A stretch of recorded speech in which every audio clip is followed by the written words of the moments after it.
Alors on va faire diaporama. Alors diaporama un peu particulier, hein, parce que je vous le redis pour ceux qui n'auraient pas suivi, on ne va pas vraiment montrer du pauvre point là.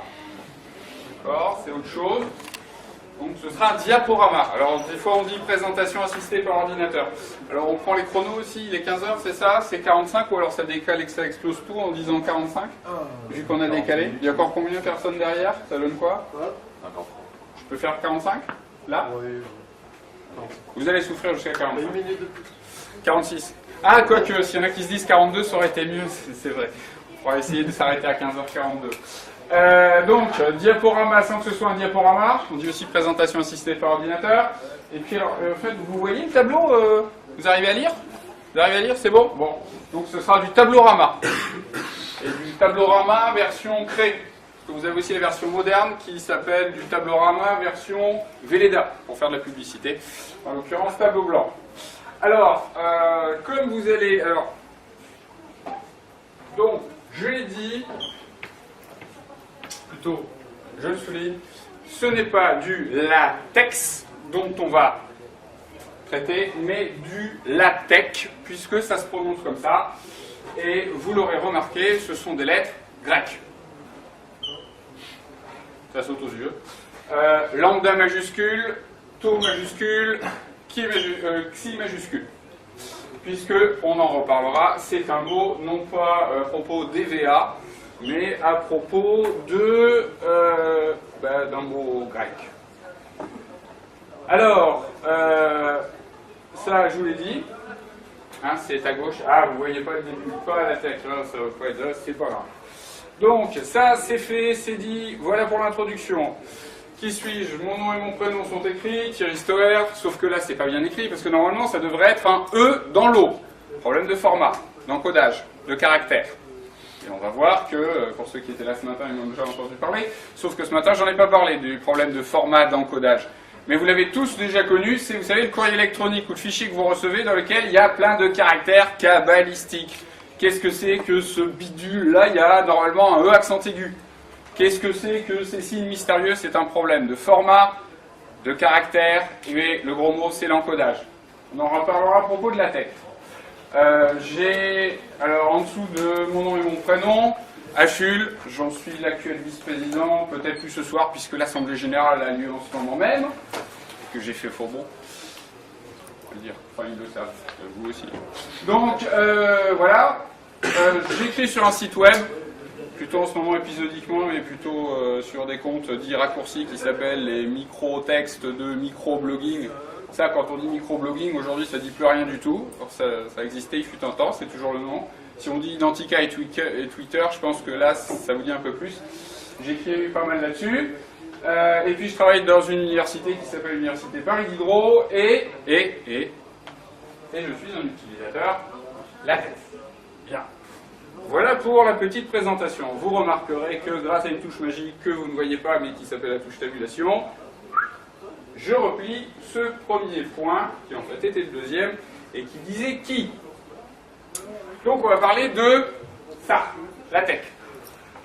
Alors pour ceux et celles qui sont déjà venus, qui connaissent déjà le logiciel, qui ont déjà assisté à des présentations, c'est volontaire, je ne vous fais pas les présentations sur la tech au format habituel à propos de la tech. Y compris en ne vous montrant pas du latex, mais en vous montrant autre chose, mais en parlant à la fin sur le comment et le pourquoi. Là c'est juste du texte, hein, vous avez remarqué, hein, c'est pas très compliqué, et puis vous ne le voyez pas en entier, mais j'ai des astérisques au début de la ligne. Alors, premier point que vous avez là, avec ce gros mot tech, et cet autre gros mot, qui n'est pas un gros mot mais un nom propre, Knut. Je ne vous fais pas toute l'histoire, mais au moins pour vous présenter, puisque l'idée c'est la tech, vos premiers pas. Alors c'est un peu faux en disant ça, c'est pas vous qui allez faire les premiers pas, c'est moi qui vais les faire pour vous en vous montrant comment ça fonctionne.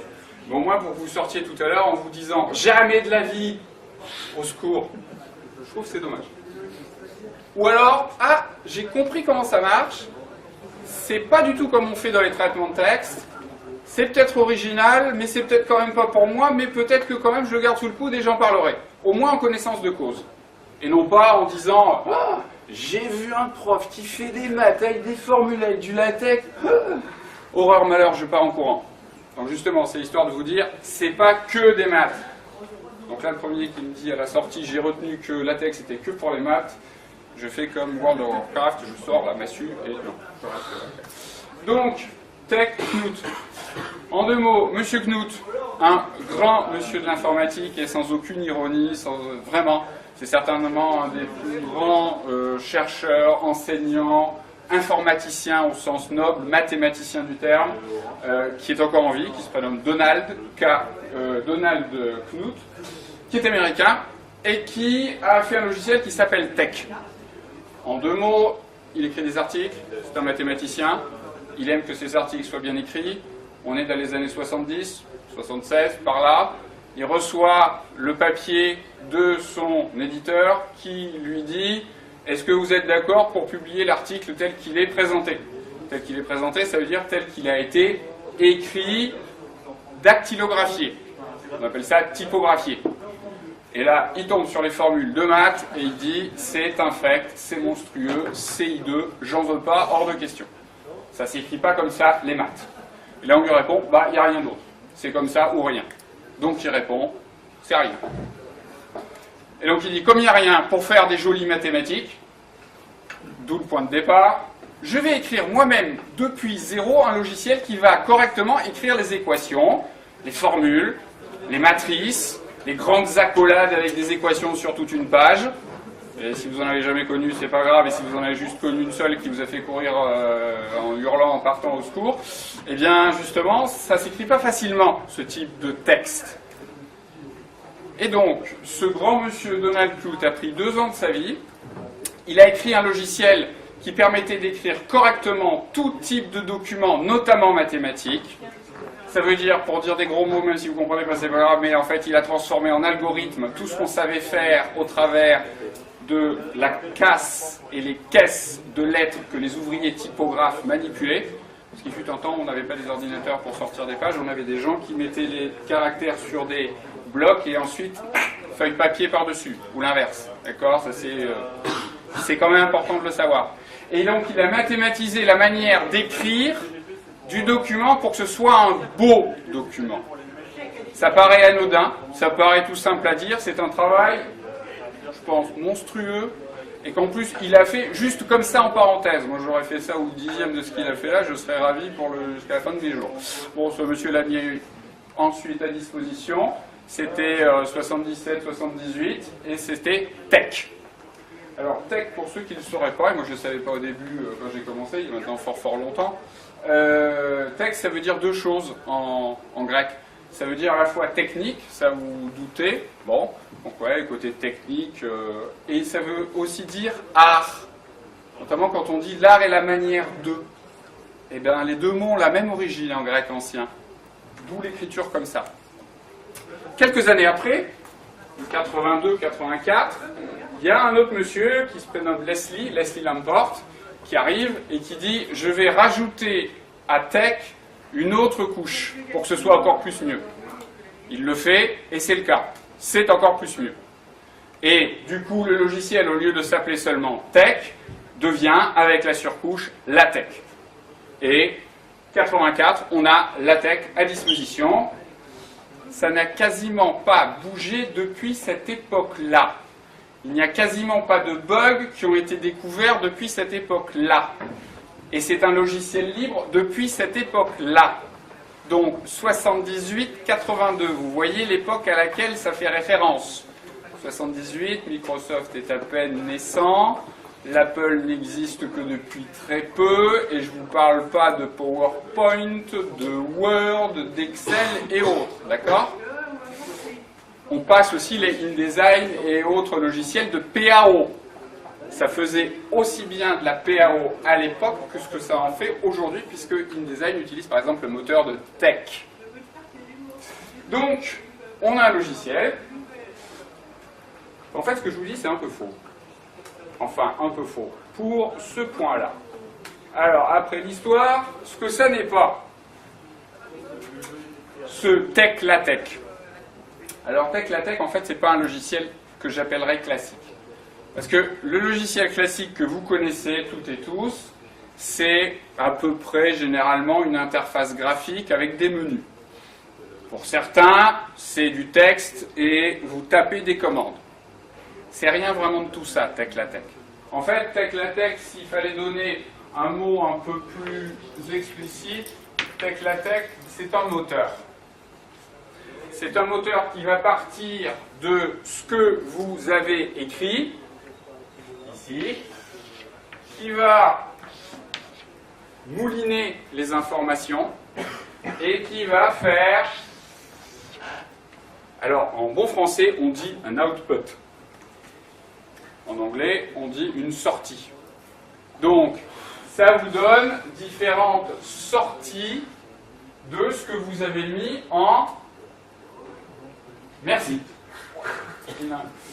Donc l'entrée, rien à voir avec le repas de tout à l'heure, hein, c'est ce qu'on ingurgite au moteur, et la sortie, c'est ce qu'il dit. Alors jusque-là, il y en a peut-être qui auront, enfin, si, j'espère que tout le monde qui a à peu près suivi, sauf que vous dites, c'est quoi cette entrée là? Par exemple, c'est ça. Texte hyper riche, tout à fait fort, et qui vous permet d'écrire un premier document. Toto. Bon, alors évidemment, ceux qui se disent Hello World, c'est mieux. Oui, on pourrait. On pourrait écrire aussi bonjour. Et à la sortie, c'est quoi? C'est la même chose en PDF. C'est bien pratique pour l'imprimer. C'est la même chose en HTML. C'est bien pratique pour le web. Sans politique, ni expression latine, c'est la même chose en PostScript. C'est très bien pour les imprimantes, notamment des imprimantes puissantes, laser. Et s'il y en a qui se disent, bon, en fait, il dit des bêtises parce que le PDF, c'est une surcouche du PostScript, et donc ça suffit par rapport à ça, vous avez raison, mais je ne vais pas rentrer dans ces détails-là. Hop! Si vous voulez, hop, derrière, Open Document Text, du format ODT, c'est aussi une possibilité. Si j'étais clair, ça veut dire que vous avez une entrée, un moteur et des sorties. Des sorties qui sont dans différents formats. Les plus classiques, le plus classique, c'est celui-là. Il est très pratique pour l'imprimante, il est très pratique en pièces jointes. Et là, tout le monde le connaît. Le HTML, vous avouerez que c'est bien pratique aussi, vu que le web aujourd'hui, j'ai pas dit Internet, hein, j'ai dit le web, parce que le web c'est une partie d'Internet et Internet c'est pas le web. Donc le HTML c'est aussi un format de sortie. J'ai une page HTML. Donc ce moteur-là, je lui donne les informations, il mouline, il me fait les sorties. Du coup en fait, vous ne voyez jamais vraiment le moteur travailler, sauf entre le moment où vous lui dites voilà les informations et vous dites donne. Donc en bon français, j'ai fini le boulot, à toi, je te passe la main. Deuxième point, c'est là où ça clignote. Ce n'est pas un traitement de texte. LaTeX est un moteur en bon français, on dirait, de composition de documents. Il y a aussi un autre gros mot que vous pouvez entendre, de format... Non, pardon, voilà. Merci, oui. De formatage de documents. Parce que même si vous ne vous en rendez pas compte, mais quand on a un document qui est imprimé, ce n'est pas imprimé normalement n'importe comment. Et vous pouvez très bien, très facilement le voir en regardant simplement une ligne, et si vous arrivez à la lire normalement, sans heurts, ça veut dire qu'elle est bien écrite, elle est bien composée, elle est bien typographiée. Et si ça vous paraît tellement évident, eh bien non, c'est pas aussi évident parce qu'il y a des espaces. Et rien que ces espaces-là ne se mettent pas n'importe comment. Et vous avez peut-être remarqué que parfois, les espaces sont plus ou moins grands suivant la longueur des lignes. L'air de rien, ça se calcule, ça. Ça ne se fait pas au hasard.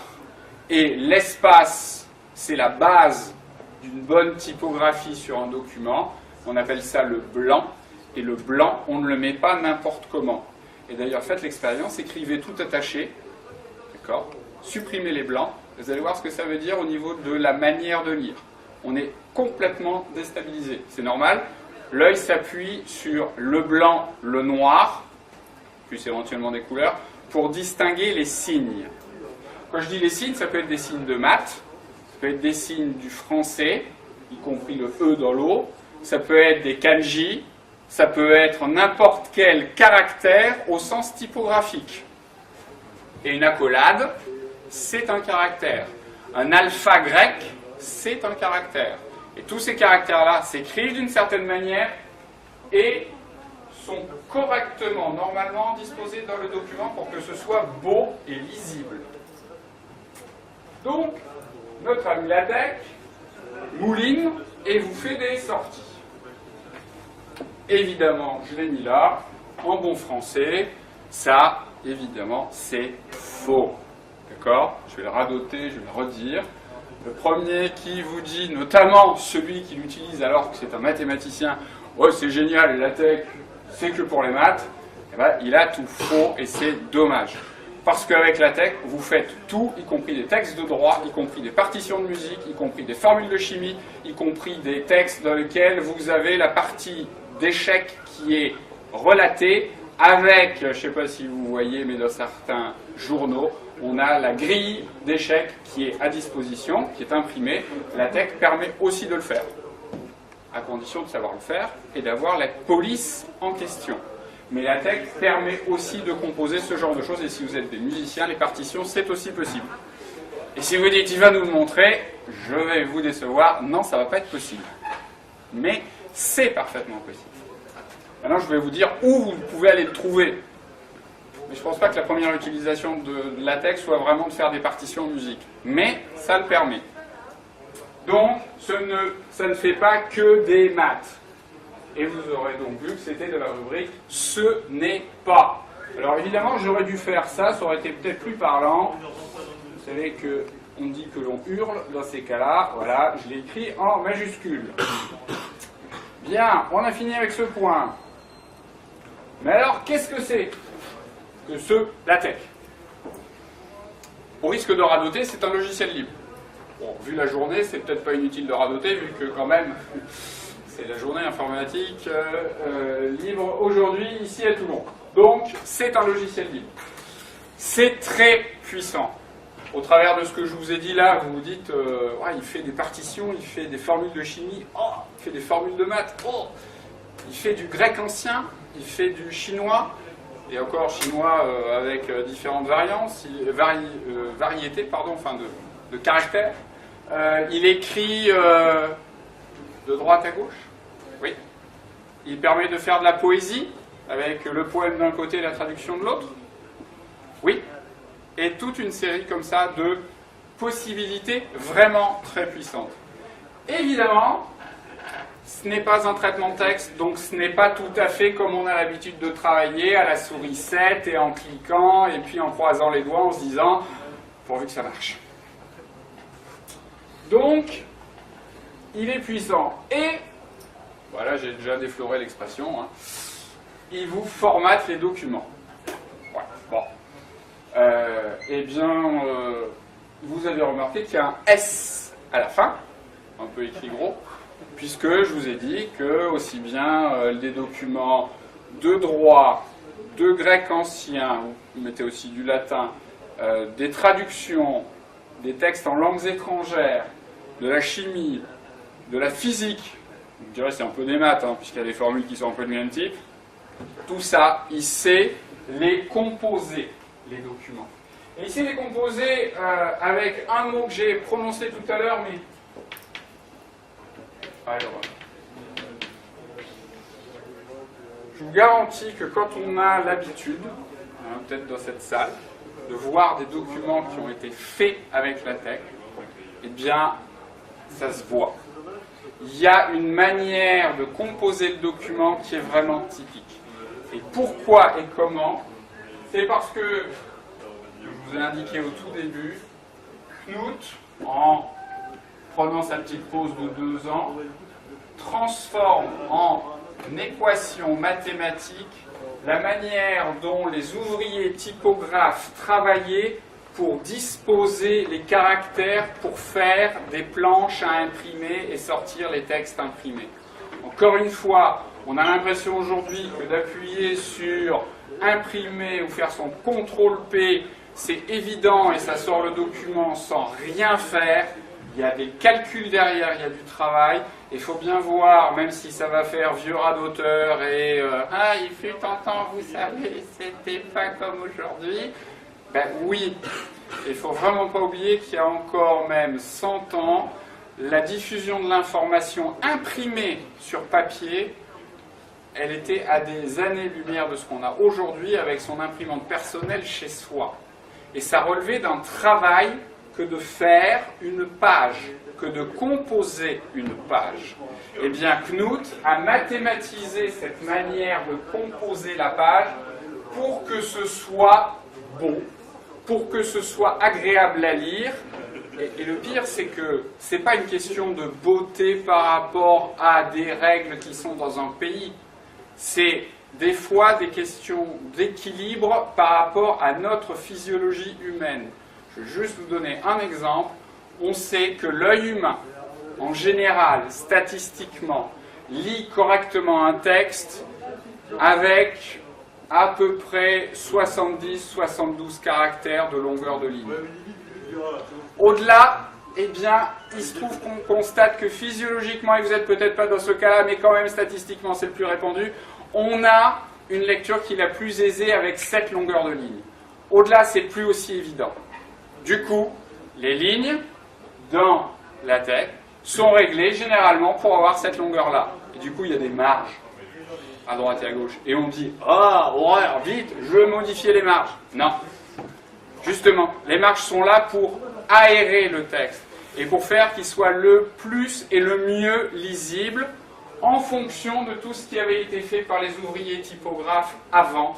Et c'est là quelque chose qui est essentiel dans l'histoire de ce que fait et comment le fait LaTeX. Donc, il fait des documents. Maintenant que je vous ai bien parlé de tout ça, enfin bien au sens, je vous en ai parlé, le bien, ça c'est vous qui voyez, pas m'auto-juger, eh ben, ce serait bien quand même de voir un petit peu ce qu'il en est. Donc, sous vos yeux ébahis, et sans faire que vous partiez en courant, je dis ça à cause de l'éditeur de texte éventuellement. Bien, donc voilà, j'ai écrit une phrase torride au possible. Bonjour, point d'exclamation. Je vous propose de voir comment ce bonjour se transforme dans la langue LaTeX. Alors, on va peut-être quand même essayer une chose. Qu'est-ce qu'il me dit? Non, au secours, c'est pas ce que je veux. Non, bon, alors, on va tricher. Ah, c'est pas bien, j'ai mis des barres d'espace avant le texte. Je répète aux étudiants, vous mettez pas des barres d'espace, vous mettez des tabulations, sinon je vous... Bon, là, voilà, on a toujours une petite contradiction. Bonjour, ça c'est un texte, comme ici, mais qui ne parle pas la langue LaTeX.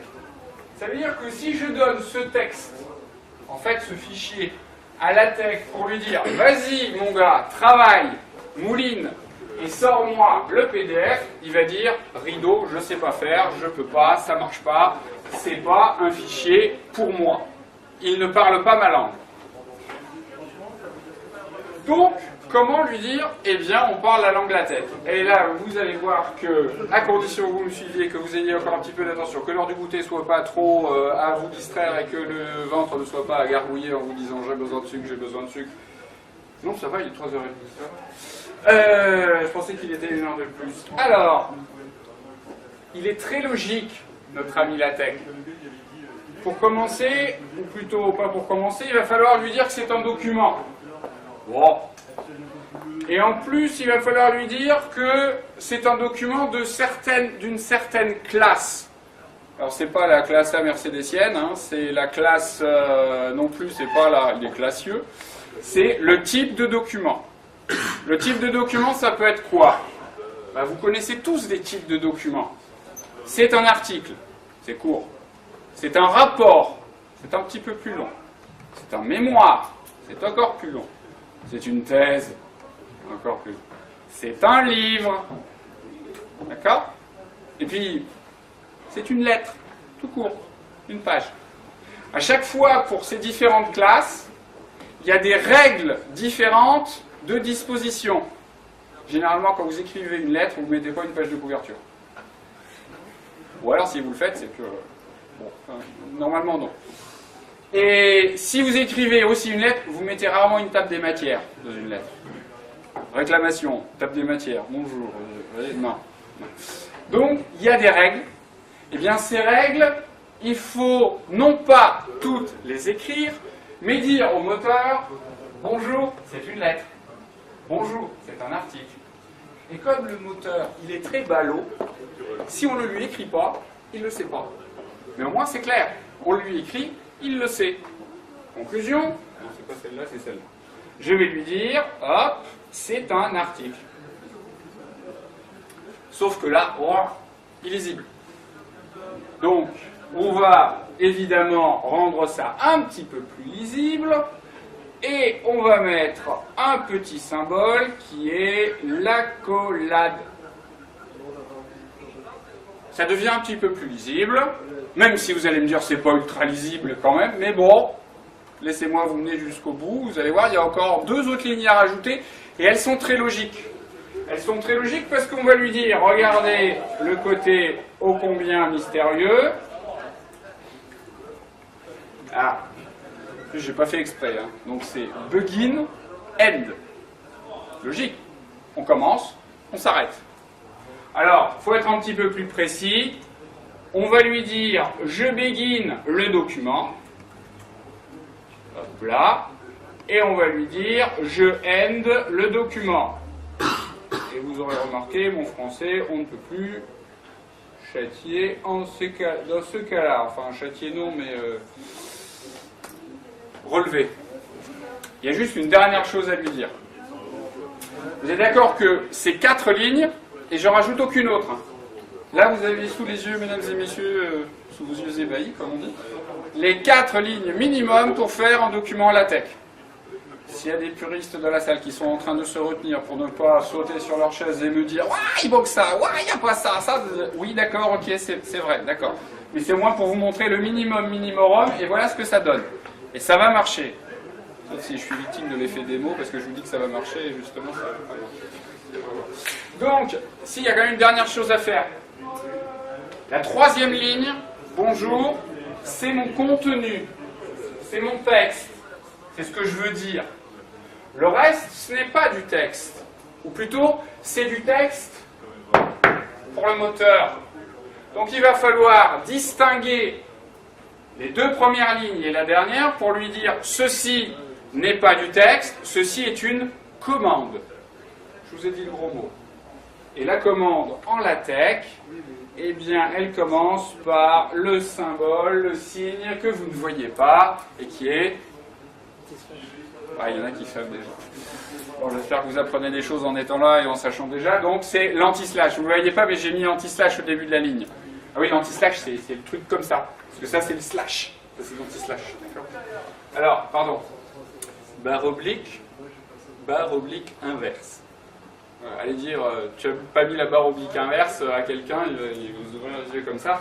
Mais bon, c'est... Attendez, ah, voilà, vous le voyez apparaître sur vos yeux ébahis, mais il faut le mettre en début de ligne. Donc, anti-slash. Si j'ai été clair, vous vous dites, eh ben si chaque ligne qui est une commande, il faut un anti-slash, allons-y, anti-slashons. Terminé. Vous avez là vos 4 premières lignes, les 4 premières qui permettent de faire un document LaTeX. Enfin, c'est un fichier LaTeX qu'on va donner au moteur et qui va nous faire une sortie. On y va. Alors, j'enregistre. Mon fichier est enregistré. Je ne vous demande pas de fermer la porte, mais n'ayez pas peur, vous allez voir. Je suis en ce qu'on appelle en ligne de commande. C'est très logique parce que au moins là, ce que je vais vous montrer, Il n'y a pas d'exception. Vous n'avez pas à prendre frénétiquement la souris et à ne pas savoir sur quoi il faut cliquer. Et quand vous arrivez à cliquer sur quelque chose, vous dites c'est quel sous-menu. Et quand vous arrivez dans la fenêtre, vous dites c'est quel onglet. Et quand vous arrivez dans l'onglet, il faut dire faut cocher quoi dans la liste des trucs à cocher. Là, on va lui dire de travailler. Donc on va lui dire quoi? LaTeX. On invoque le moteur LaTeX. D'accord? LaTeX. Ensuite, on lui dit va chercher le fichier machin, occupe-toi-en, et on croise les doigts. Le fichier s'appelait démo LaTeX.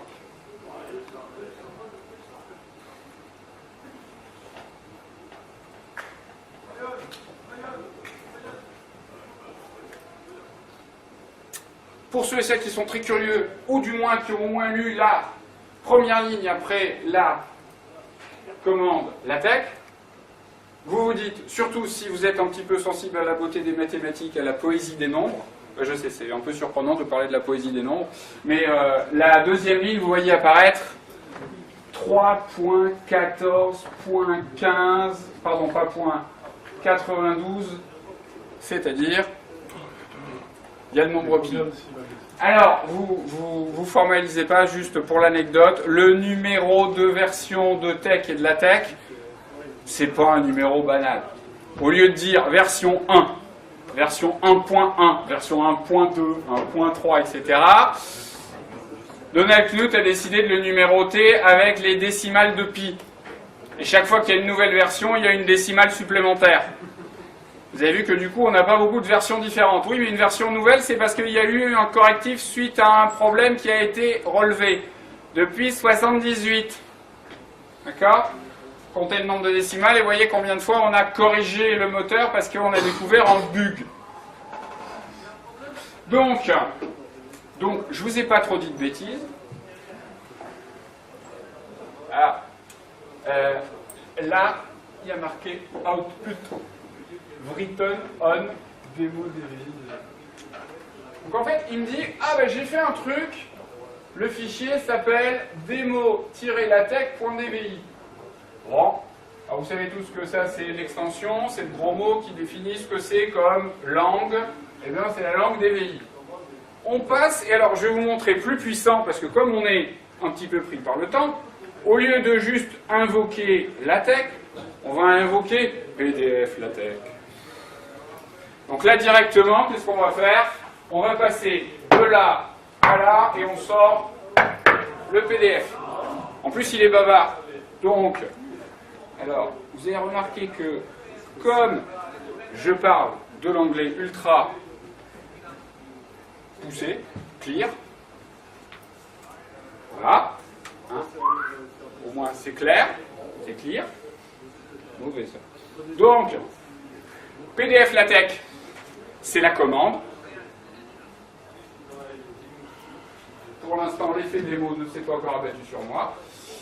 Et ça me dit output written on demo-latech.pdf. Victoire, on a un PDF. Bon, il ne reste plus qu'à le voir, le PDF. Alors, là, vous avez deux solutions. Vous cherchez frénétiquement à la souris où est le lecteur de PDF. Ça, c'est la première manière. Et vous ne savez plus comment il s'appelle. Il vaut mieux savoir comment il s'appelle, en fait. Alors, il s'appelle, évidemment, vous le saviez, vous allez me le dire, Evans. Nom banal et évident, hein, tout le monde sait qu'un lecteur de PDF s'appelle Evans. Bon. Et donc il s'appelle Evans et on va lui donner à lire le fichier qui s'appelle demo-latech.pdf. Il y va, 1, 2, 3. Eh bien,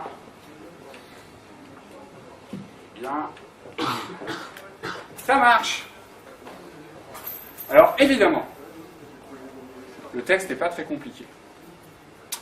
Évidemment, il n'y a du coup ni formule mathématique, ni texte un petit peu pointu, il n'y a même pas une partie, une sous-partie, il n'y a même pas une petite équation mathématique, mais ça c'est volontaire, vous avez compris pourquoi, mais au moins pour vous montrer comment ça marche.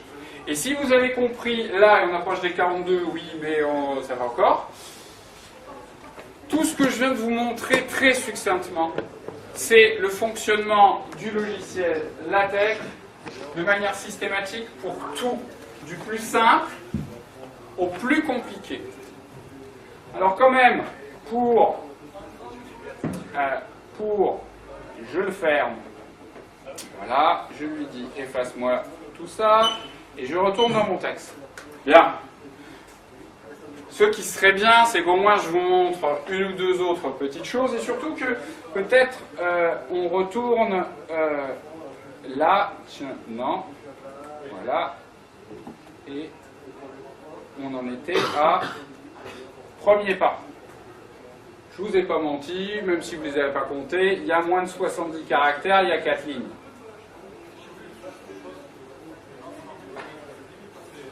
Et du coup, comme vous l'avez vu, le principe c'est, on a, vous avez vu du code. Alors il y en a certains qui sont largement au-delà de ces petites lignes de code que j'ai montrées, mais pour ceux et celles qui découvraient, qui connaissaient rien à l'informatique, c'était, et ce sont des lignes de code, ces commandes. C'est pas plus compliqué que ça. Et ça me semble vraiment important justement d'essayer de démystifier en disant, voilà, le code c'est compliqué, c'est pas pour vous. Non, ça s'explique, ça se montre. Et même si on ne va pas aller très loin, au moins vous voyez quel est justement donc le principe, ou plutôt les principes. On a du code, on a un moteur, on a des sorties.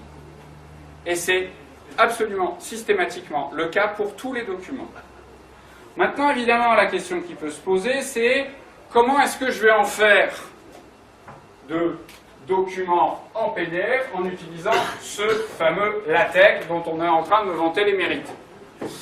Alors là, il y a, je dirais grossièrement, il y a 3 manières de faire. Je vous garantis que la première existe, tout à la main. Donc s'il y en a qui se disent, mais là, chaque fois qu'on tape quelque chose et qu'on veut que ce soit un titre, il faut taper une commande qui dit que c'est un titre. Oui. Je vous garantis aussi que quand on est habitué et qu'on tape vite, voire qu'on a des raccourcis clavier, surtout quand on a les 10 doigts qui, voilà, voire des fois on a des doigts greffés en plus, Shiva, le poulpe et tout ça, voilà, on peut aller très vite. Ça, c'est une première possibilité. Et oui, on peut écrire tout à la main. La deuxième chose, c'est qu'on peut se faire aider par un logiciel qui va soit vous écrire les commandes à votre place, en tout cas une partie des commandes, soit qui va vous proposer des boutons sur lesquels vous allez pouvoir cliquer, parce que si vous vous dites que je ne vais jamais utiliser LaTeX parce qu'il n'y a pas de logiciel avec des menus, avec un clicodrome, j'aime bien la souris, mais des fois... Bref, voilà, vous avez des logiciels qui permettent de faire du LaTeX avec des menus, avec des fenêtres et tout ça, et c'est très bien aussi. La troisième possibilité, c'est d'avoir du LaTeX en faisant ce qu'on appelle un export d'un texte de départ vers du LaTeX. Alors attention, même si on approche de la fin, là ça va se densifier un instant, parce que si j'arrive à être clair là, on rajoute une petite couche, non pas de difficulté, mais de puissance. Parce que si vous interprétez correctement ça, qui dit « je fais du LaTeX avec un export », ça veut dire que le LaTeX qui est là, je l'obtiens à partir de quelque chose qui est encore avant, ici, présent. Ça veut dire que je peux même écrire les choses plus simplement qu'en LaTeX et obtenir à partir ici d'un point de départ qui serait un fichier, le LaTeX qui ensuite sera utilisé avec le moteur LaTeX. Ici, ça veut dire que j'utilise une langue qui est avant la langue LaTeX, que je vais obtenir en disant « transforme-moi cette langue en cette langue ». Vous en connaissez, je pense, tous des langues, puisque HTML est une langue, puisque PDF est une langue, et ODT est une langue, même si vous ne la connaissez pas, vous voyez le résultat. Pour ceux et celles qui se disent « qu'est-ce qui se passe ici ?», il y a au moins 3 mots à vous donner. Un que vous connaissez tous. Je ne sais pas si vous voyez en rouge. Au revoir. Allez, tombez derrière. Oui, il est mon bleu. Là. Vous connaissez tous le mot, je pense. Wiki. Wikipédia. Tout à l'heure, conférence sur MediaWiki. Eh bien, on peut très bien écrire dans un langage wiki qui permet d'avoir ensuite du LaTeX. Or, le langage wiki, c'est un langage très simple. Ça veut dire qu'on ne va plus avoir à écrire begin bidule, end bidule. Parce que comme vous l'avez compris, si en fait il y a un begin, il y a forcément un end. C'est mathématique, hein. Vous savez, des fois ils sont... Je commence, je finis. Et le pire, c'est que si vous oubliez de finir, le moteur, il va vous dire « Je vous veux pas, ça marche pas ». Langue, wiki. Ça, Wikipédia, vous connaissez tous. Maintenant, s'il y a vraiment des curieux et qui veulent rentrer un petit peu plus, et c'est ouvert à tous, il y a au moins deux autres. Un qui s'appelle OrgMod. C'est ce que vous aviez à l'écran là. Un autre qui s'appelle Markdown. Ces 3 manières d'écrire permettent d'avoir un document par an, plein de documents enfants, y compris en passant par un fichier LaTeX. Ça veut dire qu'en fait, dans mon exposé là, j'ai essayé à la fois de vous montrer quelles sont les manières de fonctionner de LaTeX avec ses principes, même si on en a vu une petite partie, mais vous avez vu, je pense, l'essentiel, pour vous dire, maintenant allez-y, et je vais vous dire où vous pouvez y aller, mais aussi de vous dire, il y a encore plus puissant, c'est de se mettre encore avant le fichier LaTeX, et d'écrire plus simplement l'information. Ça s'appelle Wiki, ça s'appelle OrgMod, ça s'appelle Markdown. Et pour ceux et celles qui diraient, oui, mais il y a aussi du reste, et il y a aussi du je sais pas quoi et je sais pas quoi qui sont évidemment ne pas me revenir à l'esprit, oui, mais alors là c'est hyper technique, on est pointu, et là on est peut-être 10 dans la salle, et encore je suis généreux. Donc, et c'est très bien que là vous ne connaissiez pas, et que vous voyez peut-être qu'il y a d'autres possibilités que ce que je connaissais jusqu'à présent. Donc j'écris une fois en wiki, en OrgMod, en Markdown, et ensuite j'ai toute une série de formats de sortie. Et ce que vous avez donc sous les yeux, eh bien mesdames et messieurs, même si je ne vous l'ai pas dit parce que ce n'était pas l'objectif au début, c'est ce qu'on appelle du OrgMod, qui comme vous le voyez est très pratique puisque ça permet de faire ce qu'on appelle des dépliés, et en l'occurrence, on a déplié, c'est traité. Comment faire? On vient de le faire. Pour finir, vous allez sur Framabook, qui est le site de Framasoft à propos de livres. Il y a un livre qui s'appelle « Tout ce que vous avez toujours voulu savoir sur LaTeX sans jamais oser le demander ». Donc ceux et celles à qui ça fait penser à un clin d'œil légèrement cinématographique du film de Woody Allen à propos de tout ce que vous avez jamais osé demander sur le sexe, tout ce que vous avez osé savoir sur le sexe sans jamais avoir osé le demander, là, c'est une allusion à ça. Oui, parce que bien sûr, LaTeX. Hein. Voilà. Allez-y, le livre est disponible, y compris il est en LaTeX. Donc on a les sources du LaTeX. En fait, il est en PDF. Et si vous voulez l'acheter, vous pouvez aussi faire travailler votre libraire en le commandant. GUT, groupe des utilisateurs de TeX. C'est une association française qui essaye de promouvoir, expliquer, informer à propos de TeX LaTeX. Ils ont une liste de diffusion ouverte à tout le monde. Il n'y a pas besoin d'être membre de GUT pour faire partie de la liste de diffusion. Ils ont un site, il y a des informations dessus. Ceux et celles qui seraient plus anglophiles, il y a une association qui s'appelle TeX User Group, TUG. Et là, il y a aussi des informations. Donc là, C'est au moins 3 petites pistes. Une excellente, c'est vraiment le Framabook de départ. Voilà, alors, je vous l'ai mis quand même. Vous avez toujours rêvé d'écrire en LaTeX la formule pour le calcul de la surface du rectangle. Pi r au carré. Et donc, voilà comment ça s'écrit en LaTeX. Ah, c'est incompréhensible. Ah si, regardez. Pour finir, hein. Anti-slash pi, c'est une commande. Donc anti-slash, pi, parce que la lettre pi. Et puis r chapeau 2, r puissance 2. Si vous dites vraiment que c'est compliqué, là, malheureusement, je ne peux pas vous faire tout ça. Conclusion. Ouais, en plus, on va être dans le temps. Bah oui, c'est... Voilà.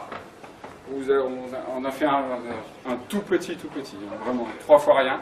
Mais je pense que l'essentiel, ou du moins les choses les plus importantes pour expliquer et pour démystifier ce côté LaTeX c'était l'objectif, d'essayer un petit peu de vous montrer comment ça fonctionne, comment ça marche. Après, à vous de voir ou pas. Vous voyez un petit peu maintenant mieux, j'espère, quel est le mode de fonctionnement et que le logiciel en question, on va être très clair, il y a une marche à franchir. C'est vrai que quand on utilise son traitement de texte de manière épisodique, passer à LaTeX, c'est pas peut-être aussi pertinent. Maintenant, vous êtes enseignant, vous êtes étudiant, vous êtes à écrire des documents très régulièrement. L'investissement pour regarder et se plonger dans le fonctionnement de LaTeX, à mon avis, est un investissement qui le mérite et qui vaut la peine pour que ce soit produit à la sortie, pour ce qu'on obtient à partir de un document de départ et les moulinettes qui sont déjà là, qui existent. Et puis, une question ? Une question. Oui, il y en a une. Moi, c'est juste 2 remarques et une info. Une remarque et une info. Le fait d'utiliser des langages de balisage, que ce soit HTML, Markdown, REST, etc., ça incite à structurer sa pensée de manière sémantique par rapport à structurer des types, à structurer des listes, etc. Donc c'est assez efficace pour générer pour structurer son raisonnement et pour rédiger de manière plus efficace, surtout par rapport à des logiciels numériques qui sont comme Word ou leurs équivalents libres évidemment. Et la deuxième remarque, c'est par rapport à tous les plus une info par rapport à tous les standards différents de balisage, que ce soit la syntaxe Tutti, Créole, Markdown, etc. Il y a un super logiciel en ligne de commande qui s'appelle Pandoc et qui permet de faire des conversions dans tous les sens. Donc Pandoc s'appuie sur Markdown. C'est le même univers. Le gars qui a fait Pandoc avec Markdown. Ouais, mais ça permet de faire des conversions de format dans tous les sens. Et si je dis pas de bêtises aussi, de générer du LaTeX et du PDF. Ah, mais alors j'ai peut-être pas été clair, mais Markdown, LaTeX, Markdown, PDF, Markdown, HTML, mais org-mode aussi, et des wikis aussi. Ce que je veux dire, c'est que Pandoc permet aussi de passer du HTML au Markdown, de passer du wiki au Markdown, du Markdown à REST, etc.